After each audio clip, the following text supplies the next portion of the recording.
আসসালামু আলাইকুম, সবাই কেমন আছেন? আশা করব সবাই ভালো আছেন, সুস্থ আছেন। আমি আলহামদুলিল্লাহ ভালো আছি। আজকে আমি কোথায় যাচ্ছি বলেন তো? আজকে আমি একটা নতুন জায়গায় যাচ্ছি। যারা এটা অনেকেই গেছে, কিন্তু আজকে আমি প্রথমবার যাচ্ছি। আমি গুলিস্তান থেকে বাসে উঠছি, বিশ্ব রোড নেমে গেছি। এখন বিশ্ব রোড থেকে আবার গিয়ে বাসে উঠলাম 300 ফিটের উদ্দেশ্যে। এখন আমি বাসে আছি, দেখতে পাচ্ছেন 300 ফিট বাস ছেড়ে দিছে অলরেডি। আমি রাস্তায়, যাই হোক, রাস্তাগুলো কিন্তু বিশাল বড় বড় এবং অনেক সুন্দর, দেখতেও সুন্দর। তো দেখতেই পাচ্ছেন, অনেক দিন ধরে ভাবতেছিলাম যে 300 ফুট যাবো, 300 ফুট যাব। আসলে যাওয়ার সময় পাইতেছিলাম না, যার কারণে যেহেতু ঈদের ছুটি পেয়েছি, তো ভাবলাম যে এখন যাই।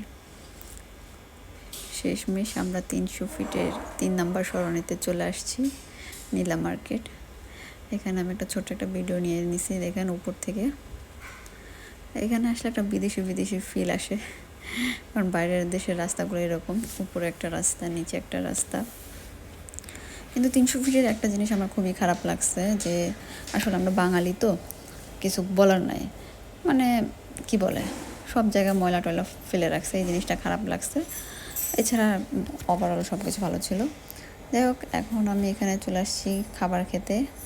খাবারের মেনু গিয়া এটা কি বলে, চাপটি, আর গিয়ে হাঁসের মাংস।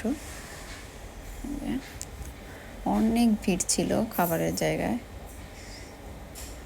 আন্টি তো ভেজে ভেজে করতেই পারতেছিল না।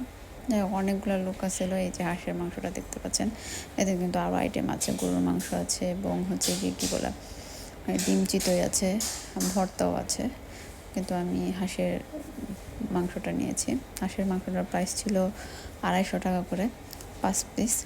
মোটামুটি খাবার ভালোই ছিল। আর পিঠার দাম, এই কী বলে, ওই সিট পিঠার দাম ছিল 20 টাকা পার পিস। তো ওভারঅল কিন্তু ভালোই ছিল। এই যে দেখতে পাচ্ছেন যে হাঁসের মাংস,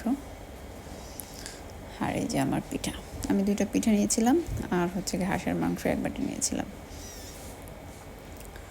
তো এই গিয়ে 300 ফিটের খানা দাওয়া। তারপর আমি মিষ্টি খেতে চলে গেছিলাম অপূর্ব একটা মিষ্টির ভাণ্ডারে, বাট আমার মিষ্টিটা ভালো ছিল না। মিষ্টির কী বলে, শিরাটা ভালো ছিল, বাট স্পঞ্জটা ভালো ছিল না। স্পঞ্জটা মনে হচ্ছিল একটু আরও সফট হওয়ার দরকার ছিল। যাই হোক, তারপর আমি খাওয়া দাওয়া করলাম। সব মিলিয়ে ভালোই ঘোরা হয়েছে। এটার দাম মনে হয় 40 টাকা নিয়েছে। মিষ্টির দাম 40 টাকা নিল না 50 টাকা নিল, যাই হোক। সাথে আমি আর একটা দই নিয়েছিলাম, দইয়ের গ্লাস ছিল 50 টাকা, ওটার ভিডিও নিতে পারিনি। আর এই যে দেখাচ্ছি আপনাদের, যে ওরা যে হাঁসের মাংসটা রান্না করে, এই যে এখানে সেই রান্নার একটা ভিডিও নিয়েছিলাম আমি। এত গরম রে ভাই, এত গরমের মধ্যে ওরা যে কীভাবে থাকে। রান্নার পরিবেশ, মাটির চুলায় রান্না করা হচ্ছে, দেখতেই পাচ্ছেন এখানে। মানে এত মানুষ খাবার খেতে আসে যে ওরা রান্নার জন্য রেডি করেই রাখে।